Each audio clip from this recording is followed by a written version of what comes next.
जय गुरु जी, शुक्राना गुरु जी। संगत जी, गुरु जी का अनंत अनंतम शुक्राना। ओम नमः शिवाय, शिव जी सदा सहाय। ओम नमः शिवाय, गुरु जी सदा सहाय। संगत जी, गुरु जी हमारे साथ हर बुरे से बुरे वक्त में भी खड़े होते हैं और हर अच्छे से अच्छे वक्त में भी खड़े होते हैं। संगत जी, गुरु जी की ब्लेसिंग हमें हर तरफ से मिलती है, बस हमें समझना चाहिए। संगत जी, दुख आए तो समझो कि गुरु जी ने हमारे बुरे कर्म काट दिए हैं और हमें आने वाले समय के लिए अच्छा समय गिफ्ट में ब्लेस कर दिया है।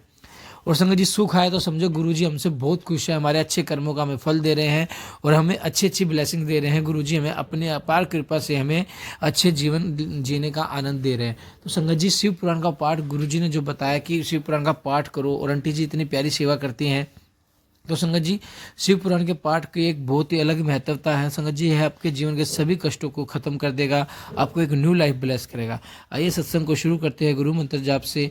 पाठ को ओम नमः शिवाय, शिव जी सदा सहाय। ओम नमः शिवाय, गुरु जी सदा सहाय। जय गुरु जी। पाठ है शिव पुराण का आंटी जी के द्वारा। जय गुरु जी। पुत्रावुच्यतुः किं न्यूनं विदते माता कष्टं यद्वितते महत् व्रियतां तद् धृतं रीत्या तदावं करवावहे। सूतुवाच सचुक्तव तया तत्र न्यूनमे विद्यते बहु तदेव क्रियते चेदहे सुखेन मरणं भवेत्। ज्येष्ठपुत्रस्य यस्तस्यस्तेनोक्तं कथितां त्वया करिष्यामि त्वदिति तया च कथितां। तदा द्विजपत्नी उवाच शृणु पुत्र वचः प्रीत्या पुरुषिन्मे मनस्प्रिया काश्यं गतुं तथा नासीदिदानीं मृतः पुनः मम स्थाने त्वया पुत्र क्षेपणीया निरन्तरं गङ्गाजले शुभं तेद्य भविष्यति न संशयः। सूतुवाच इत्युक्ते च तया मात्रा स ज्येष्ठतनयब्रवीत् मातरं मातृभक्तस्तु सुव्रतां मरणोन्मुखम्। पुत्रवाच मातसव्य सुखने प्राणस्ताज्य न संशयः तव कार्यं पुरः कृत्वा पश्चात् कार्यम् अधिक्यम्। इति हस्ते जलं दत्त्वा यावत् पुत्रो गृहं गतः तावत् स च मृत्ता तत्र हसन्मरणं तत्परः। तस्य चैव तु यत् कृत्यं तत्सर्वं संविधाय सा मासिकं कर्म कृत्वा तु गमनाय प्रचक्रमे।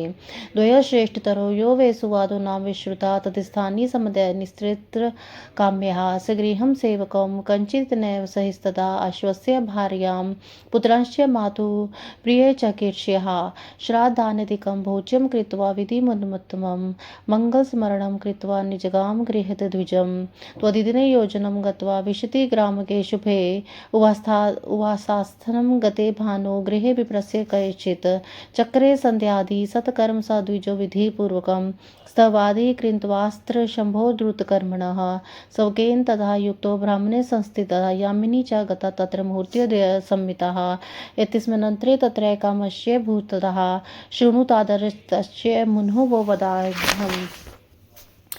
रुद्र स्वरूप वह रेवा दृश्या मात्र से ही पापों का नाश कर देने वाली है और उसमें जो भी पाषाण स्थित है वे शिव रूप है। फिर हे मुनि, भोग और मोक्ष को देने वाले प्रधान शिवलिंगों का वर्णन यथोचित रूप से कर रहा हूँ।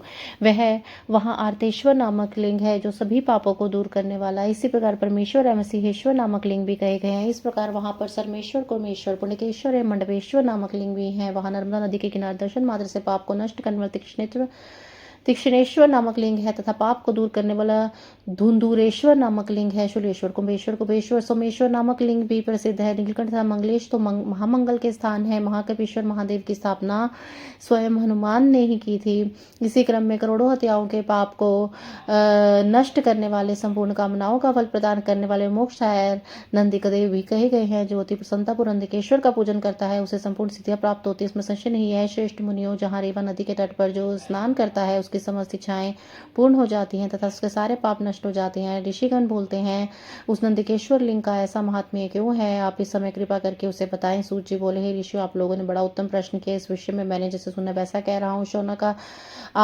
यदि आप सभी मुनि लोग आप इसे आदर पूर्वक सुनिए। पूर्व समय में युधिष्ठिर के प्रश्न करने पर ऋषि व्यास जी ने ऐसा कहा था, वही बात मैं आप लोगों के स्नेह के कारण कह रहा हूँ। रेवा नदी के तट पर कर्णिकी नामक एक नगरी विराजमान है जो संपूर्ण शोभा से युक्त है, जो चारों वर्णों से भरी पड़ी है। वही उदत्य के कुल में उत्पन्न कोई श्रेष्ठ ब्राह्मण रहता था। वह अपनी पत्नी को अपने 2 पुत्रों को सौंपकर काशी चला गया। वह भी प्रवर वहीं पर मर गया तथा उसके पुत्रों ने यह समाचार सुना तो दोनों पुत्रों ने उसका श्राद्ध आदि कृत्य कर दिया। पुत्रों का हित कर चाहने वाली उसकी पत्नी ने अपने बालकों का लालन पालन किया पुत्रों के बड़े हो जाने पर उसने कुछ धन बेचकर शेष धनों का बंटवारा कर दिया। उसने कुछ धन अपने मरण कृत्य के लिए सुरक्षित अपने पास रख लिया। कुछ समय बीतने पर मरणासन होने पर ब्राह्मणी ने अनेक प्रकार के पुण्य कर्म किए, किंतु हे द्विजो, दैव योग से वह ब्राह्मणी मरी नहीं। जब दैववश उन दोनों की माता के प्राण नहीं निकले, तब माता के उस कष्ट को देखकर उसके दोनों पुत्रों ने कहा। पुत्र बोले, हे माता, अब किस प्रकार की बात की कमी रह गई है जिससे आपको यह महान कष्ट मिल रहा है? आप शीघ्रता से हमें बताइए, हम लोग प्रेम पूर्वक उसे कहेंगे।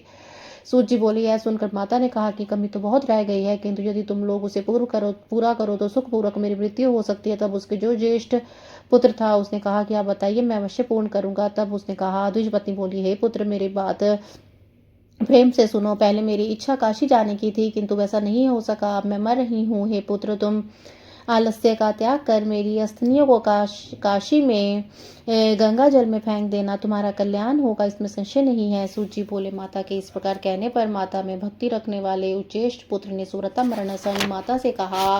पुत्र बोला, हे माता, आप सुखपूर्वक अपने प्राणों का त्याग कर दीजिए। मैं सर्वप्रथम उसका कार्य करने के लिए अपना काम करूंगा, इसमें संशय नहीं है। इसके बाद अपनी माता के हाथ में जल देकर ज्यों ही पुत्र घर गया, तभी शिव जी का ध्यान करती वह वहां मर गई। तब उसका जो भी कृत्य था वह सब भली भांति करके पुनः सारा मासिक पिंडदान आदि करके कार्य करके वह काशी जाने को तैयार हुआ। दोनों में ज्येष्ठ पुत्र जो सुवाद नाम से प्रसिद्ध था, वह उसकी अस्थियों को लेकर तीर्थ की कामना से निकल पड़ा। श्राद्ध दान तथा ब्राह्मण भोजन आदि उत्तम विधि संपन्न कर अपनी भार्या और पुत्रों को आश्वासन देकर माता का हित करने की इच्छा से किसी सेवक को बुलाकर उसी के साथ मंगल स्मरण करके वह द्विज घर से चल दिया। उस दिन उसने 1 योजन चलकर सूर्यास्त होने पर किसी विशिंती नामक शुभ ग्राम में किसी ब्राह्मण के घर में निवास किया। उसके बाद उस द्विज ने विधि पूर्वक संध्यादि सत्कर्म किया और अद्भुत क्रिया कलाप वाले शंकर की स्तुति आदि की। इस प्रकार सेवक के सहित वह ब्राह्मण वहां रुका और 2 मुहूर्त भर रात बीत गई। हे मुनियों, इसी बीच वहां जो आश्चर्यमयी घटना घटी उसे आप लोग आदर पूर्वक सुनिए। मैं आप लोगों को बता रहा हूँ। श्री महापुराण चतुर्थाय कोटि रुद्र संहिताय नंदिकेश्वर महात्म्य ब्राह्मणी मरण वर्णन नाम पंचमोध्याय। इस प्रकार श्री महापुराण के अंतर्गत चतुर्थ कोटि रुद्र संहिता में नंदिकेश्वर महात्म्य में ब्राह्मणी मरण वर्णन नामक 5वां अध्याय पूर्ण हुआ। जय गुरु जी, शुक्राना गुरु जी।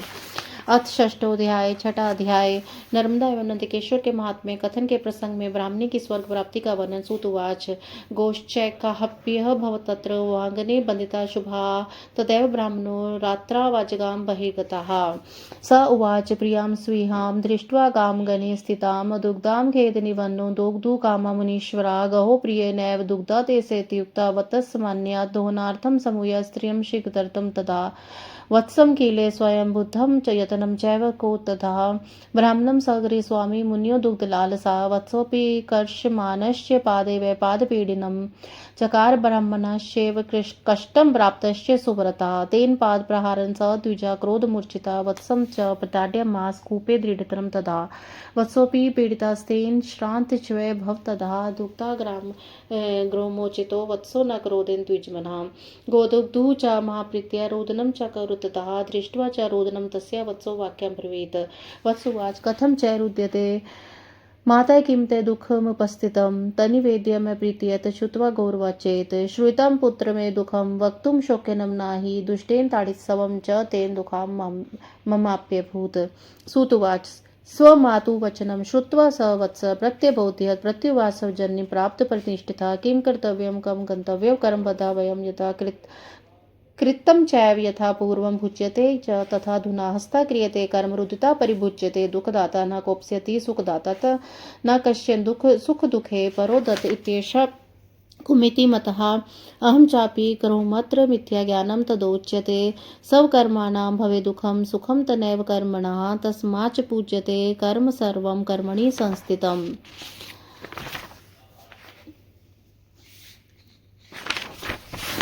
त्वं चैवं च जननी इमे जीवदस्य ते सर्वे कर्मणा बद्धा न शोच्यः कहि चित्वः। सूत उवाच, एवं श्रुत्वा स्वपुत्रस्य वचनं ज्ञानगर्भितं पुत्रशोकन्विता दीना सा च गौरब्रवीदं। गौरुवाच, वत्स सर्वं विजनामि कर्मधीना प्रजा इति तथापि मया ग्रस्ता दुःखं प्राप्यमहं पुनः रोदनं च कृतं भूरि दुःखं शान्ति भवेन हि इति यद्वचनं श्रुत्वा प्रसूं वत्सो ब्रवीद, ब्रवीदं वत्सुवाच यदेव च विजनासि पुनश्च रुदनं कुता कृत्वा च साध्यते किंचित दुःखं ते अर्जुना। सूतुवाच एवं पुत्रवचः श्रुत्वा तन्माता दुःखसंहिता निश्चवातिः तदा धेनुवत्सं वचनं ब्रवीत्। गोरुवाच मम दुःखं तदा गच्छेददा दुःखं तथाविधं भवेति ब्रह्मणस्यापि सतमेत द्रविहम्। प्रातश्च मया पुत्र शृंगाभ्यं हि हनिष्यते हताश्च जीवितं सद्यो यास्तस्यत् न संशयः। वत्सुवाच प्रथमं यत्कृतं कर्म तत्फलं भुज्यति धुना अस्याश्च ब्रह्महत्याय माता किं फलामाप्स्यः। समाभ्यं पुण्यपापाभ्यं भवेचन च भारते तयोशयन च भोगेन मातु मुक्तिर्प्राप्यते। कदापि कर्मणो नाशः कथो भोगः प्रजायते तस्माच्च पुनरेवं त्वं कर्म मा कर्तुं दुधा। अहं कुतस्ते पुत्रोऽद्य त्वं माता कुत एव च वृथाभिमाना पुत्रत्वे मातृत्वे च विचार्यताम्। कौ माता कौ पिता विद्धि कौ स्वामी कौ कर्लत्रकं न कोऽपि कस्य चास्ति सर्वेऽपि सकृतभुज। एव ज्ञात्वा त्वया मातदुःखत्याज्यं सुयत्नता सुभागाचरणं कार्ये परलोकसुखेप्स्यः। सूत जी बोले, हे ऋषि, वहां पर आंगन में एक उत्तम गाय बंधी थी। रात को जब वह बाहर गया हुआ था, गृहपति ब्राह्मण आया। तब हे मुनीश्वरों, गाय को बिना दूही आंगन में स्थित देखकर खिन्न होकर उस धोने की इच्छा से अपनी पत्नी से कहा, हे प्रिय, तुमने अब तक गाय नहीं धोई। पत्नी ऐसा कहकर कि वह बछड़े को ले आया। इसके बाद वे मुनि धोने के उद्देश्य से शीघ्र ही स्त्री को बुलाकर दूध की इच्छा रखने वाला गृहपति ब्राह्मण स्वयं बछड़े को खूंटे में बांधने का प्रयत्न करने लगा। हे सुव्रतो, ब्राह्मण द्वारा खींचे जाने पर बछड़े ने उसके पैर में लात मार दी, जिससे ब्राह्मण को कष्ट हुआ। उस बात प्रहार के कारण क्रोध से तमतमाए ब्राह्मण ने कुहनी से उस बछड़े को जोर से मारा। इस प्रकार उसके मारे जाने पर बछड़ा भी शांत हो गया। इसके बाद उस ब्राह्मण ने गाय को दूध लिया, किंतु क्रोध के कारण बछड़े को मुक्त नहीं किया। वह गाय अपने बछड़े को प्रीतिपूर्वक दूध पिलाने के लिए महारुदन करने लगी। तब उसका रुदन देखकर बछड़े ने वाक्य कहा। बछड़ा बोला, हे माता, तुम क्यों रो रही? तुमने कौन सा दुख आ पहुंचा है, उसे प्रेम पूर्वक मुझे बताओ। यह सुनकर गाय बोली, हे पुत्र, मेरा दुख सुनो, मैं उसे नहीं कह सकती। दुष्ट ने तुमको मारा है, इससे मुझे बहुत दुख हुआ। सूत जी बोले, अपनी माता की बात सुनकर पर्याप्त संतुष्ट बछड़े ने अपनी माता को समझाते हुए कहा, हे माता, क्या किया जाए, कहा जाए, क्योंकि हम सभी कर्म के बंधन में बंधे हुए हैं। इसलिए पूर्व में जैसा कर्म किया गया वही पर भोगना पड़ेगा। प्राणी हंसते हुए जो कर्म करता है और रोते हुए उसका फल भोगता है। कोई किसी को न सुख देने वाला है, न किसी को दुख देने वाला है। कोई दूसरा सुख और दुख देने वाला है, यह दुर्पत्ति मानी गई है। मैं ही करता हूँ, यह मिथ्या ज्ञान कहा जाता है। प्राणी को अपने कर्मों से दुख होता है और उसी से कर्म से सुख भी होता है। इसलिए कर्म की पूजा होती है। सब कुछ कर्म में ही स्थित है। हे माता, तुम, मैं और ये जीव आदि जो भी हैं वे सब कर्म से बंधे हैं, इसलिए तुम किसी प्रकार की सोच ना करो। सूत जी बोले, इस प्रकार अपने पुत्र के ज्ञानपूर्ण वचन को सुनकर पुत्र शोक से युक्त एवं दुखित उस गाय ने कहा। गाय बोली, हे वत्स, मैं सब जानती हूँ कि सभी प्राणी कर्म के अधीन है, किंतु मोह से ग्रस्त होने कारण मैं बारंबार दुख प्राप्त कर रही हूँ। मैंने तुम्हारी ममता वश बहुत रुदन किया है, किंतु तब दुख निशांत हो नहीं रहा है। तब वह बात सुनकर बछड़े ने माता से कहा। बछड़ा बोला, यदि तुम ऐसा जानती हो तो फिर रोना कैसा? कुछ भी ऐसा कहकर भोग करना ही पड़ता है, तब सब दुख छोड़ो। सूत जी बोले, पुत्र की बात सुनकर उसकी माता बहुत दुखित थी। उसके बाद लंबी सांस लेकर गाय ने बछड़े से यह वचन कहा। गाय बोली, हे पुत्र, मेरा दुख तो तभी दूर होगा जब वैसा ही दुख तुम ब्राह्मण को दोगे, ब्राह्मण को भी होगा। इसलिए यह मैं सत्य कह रही हूँ। हे पुत्र, मैं प्रातःकाल उसे अवश्य ही दोनों सींगों से मारूंगी, तब घायल होकर उसके प्राण अवश्य छूट जाएंगे, इसमें संशय नहीं है। बछड़ा बोला, है माता, तुमने पूर्व जन्म में जो कर्म किया है उसका फल तुम इस समय भोग रही हो, और अब ब्रह्महत्या का फल किस प्रकार भोगोगी? हे माता, पुण्य और पाप के समान होने पर भारत में जन्म प्राप्त होता है और भोग के द्वारा नष्ट होने पर मुक्ति प्राप्त होती है। कभी कभी कर्म के द्वारा कर्म का नाश हो जाता है और कभी वह कर्म भोग का कारण बनता है। इसलिए तुम पुनः इस प्रकार का कर्म करने के लिए तत्पर मत हो। मैं कहाँ से आज तुम्हारा पुत्र हूँ और कहाँ से तुम मेरी माता हो? अतः पुत्रत्व मातृत्व का अभिमान व्यर्थ है। तुम इस पर विचार करो। तुम विचार करो कि कौन किसकी माता है और कौन किसका पिता है, कौन किसका स्वामी और कौन किसकी स्त्री। यहाँ पर कोई किसी का नहीं है, सभी अपने कार्य के कर्म का फल भोगते हैं। हे माता, ऐसा विचार करके आपको धैर्य से दुख का त्याग कर देना चाहिए, परलोक में सुख की इच्छा से सधर्म का आचरण करना चाहिए। गोरुवाच एवं जानम्यहं पुत्र माया माम न जहत्सुः तुहु खेन समम दुखम तस्मै दास्य तदैव हि पुनश्च ब्रह्महत्या नाशो यत्र भवेद्य तत्सलम च माया दुष्टम हत्या में गमिष्यति। गाय बोली, हे पुत्र, यद्यपि मैं जानती हूँ कि किंतु यह मोह मुझसे नहीं छोड़ा जा रहा है। उसने तुम्हें जिस प्रकार का दुख दिया, मैं वैसा ही दुख उसी प्रकार उसे दूंगी। उसके बाद मैं वहां जाऊंगी जहां ब्रह्म हत्या का नाश होता है। वहां स्थान मैंने देखा है जिससे मेरी हत्या दूर हो जाएगी। सूतुवाच इत्येतद्वचनं श्रुत्वा स्वमातु गो द्विजोत्तमः मौनत्व सुकृतं तत्र वसनोक्तं न किंचन तयोस्तदूतं वृत्तं श्रुत्वा पान्थोदिस्तदा वदा विचारमास विस्मतो मुनीश्वरा इदमत्यदूतं वृत्तं दृष्ट्वा पतिमर्या खलु गन्तव्यपुर पुनरेवातो गन्तव्ये ततस्थला पुनः। सूतुवाच विचार्येति यदा विप्र स द्विजा सेवकेन च सुष्वाप तत्र जननी भक्त परम विस्मता प्रातःकाले तदा जाते गृहे स्वामी समुत्थिता बोध्यमास्तं पान्थं वचनं चेदं ब्रवीत। द्विजुवाच स्वपिषि त्वं किमर्थं हि प्रातःकालो भवत्लयं संयात्रां कुरुतं देशं गमनेच्छा च यत्र तेनोक्तं श्रूयतां ब्रह्मण शरीरे सेवकस्य में वर्तते ही व्यथा स्थित्वा मुहूर्तम गम्यते तथा। सूत जी बोले गाय बोली, हे पुत्र, यदि मैं जानती हूँ किंतु यह मोह मुझसे नहीं छूटता है। उसने तुम्हें जिस प्रकार का दुख दिया है मैं वैसा ही दुख से दूंगी। इसके बाद मैं वहां जाऊँ जब ब्रह्मत्या का नाश होता है, वह स्थान मैंने देखा जिससे मेरी हत्या दूर हो जाएगी। सूत जी बोले, हे श्रेष्ठ ब्राह्मणों, अपनी माता उस गाय की बात सुनकर बछड़ा चुप हो गया और उसके आगे कुछ भी नहीं कह सका। मुनीश्वर हो, तब उन दोनों की अद्भुत बातें सुनकर वह तीर्थयात्री ब्राह्मण विस्मित होकर मन विचार करने प्रातःकाल इस अद्भुत घटना को देखकर मुझे वहां जाना चाहिए, फिर मुझे ब्रह्म हत्या विनाशक स्थान पर अवश्य चलना चाहिए। सूची बोले, ब्राह्मणों, अपनी मातृभक्त ब्राह्मण मन में ऐसा निश्चय कर सेवक रहित अति विस्मित होकर रात्रि में सो गया। इसके बाद प्रातःकाल होने पर गृहपति ब्राह्मण उठा और उस पति को जगाने लगा। उससे यह वचन कहने लगा। ब्राह्मण बोला, हे पति, कभी तक तुम सो क्यों रहे हो? प्रातःकाल हो गया था, जहाँ जाने की इच्छा उस स्थान के लिए अपनी यात्रा आरंभ करो। तब उसने कहा, हे ब्राह्मण, सुनिए, मेरे सेवक के शरीर में वेदना है, अतः मुहूर्त रुक कर हम चले जाएंगे।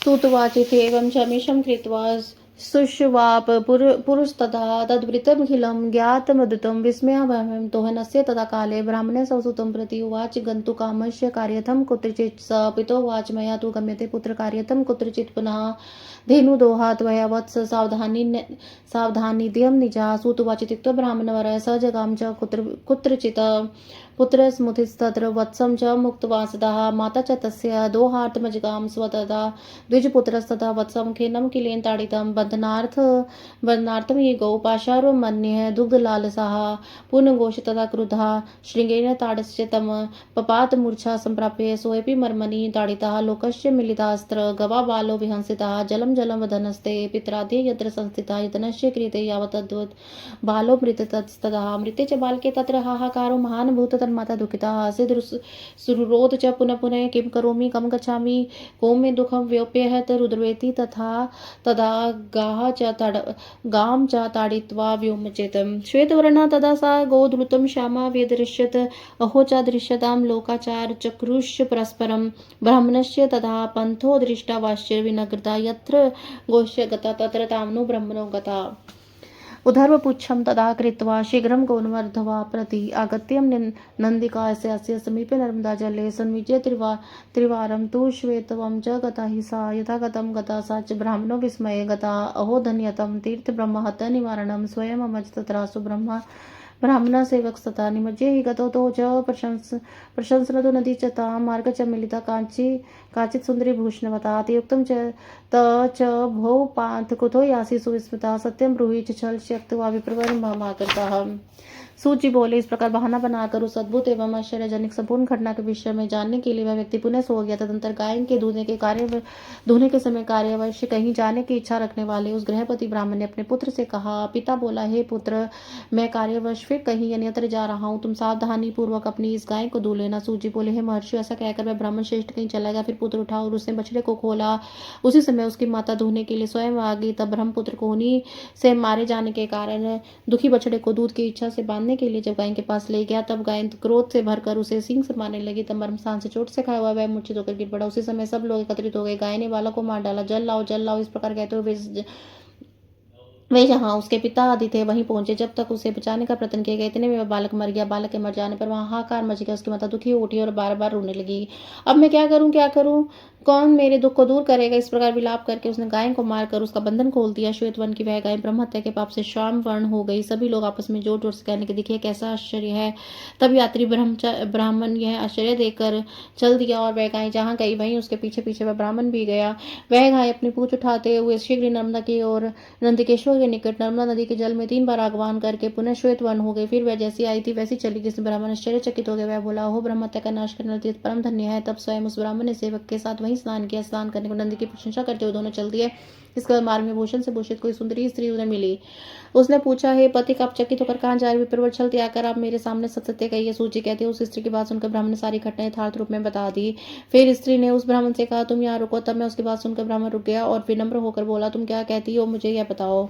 तब वह पुनः बोली, तुमने जिस स्थल को भी देखा है वही अपनी माता की अस्थियां विसर्जित कर दो, अन्यथा अन्यत्र क्यों जाते हो? पथिक श्रेष्ठ, ऐसा कहने से तुम्हारी माता साक्षात दिव्य में उत्तम शरीर त्याग कर शीघ्र ही शिव की कृपा सदगति को प्राप्त कर लेगी। हे ब्रह्मशिष, वैशाख मास में शुक्ल पक्ष की सप्तमी के शुभ अवसर में यहाँ सर्वदा गंगा जी आती है। आज ही सप्तमी तिथि है और गंगा जी मैं ही हूँ और वहीं जा रही हूँ। मुनीश्वर, यह कहकर स्त्री रूप धारी हुए गंगा जी अंतर ध्यान हो गई। इसके बाद उस ब्राह्मण ने भी लौट कर माता की आदि अस्थियों को अपने वस्त्र में जो ही अतीत में विसर्जित किया था, तभी एक विचित्र दृश्य उपस्थित हो गया।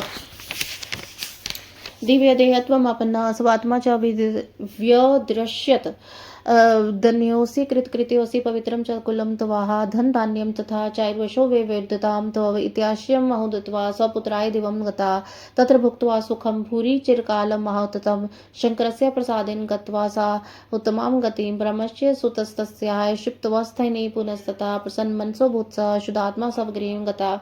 उसने दिव्य शरीर की धारण की हुई अपनी माता को देखा। माता ने उससे कहा, हे पुत्र, तुम धन्य कृतकृत्य हो, तुमने अपने कुल को पवित्र कर दिया है। तुम्हारे धन धान्य और आयु वंश की वृद्धि हो। बार बार अपने पुत्र को इस प्रकार का आशीर्वाद देकर वे स्वर्ग चली गई।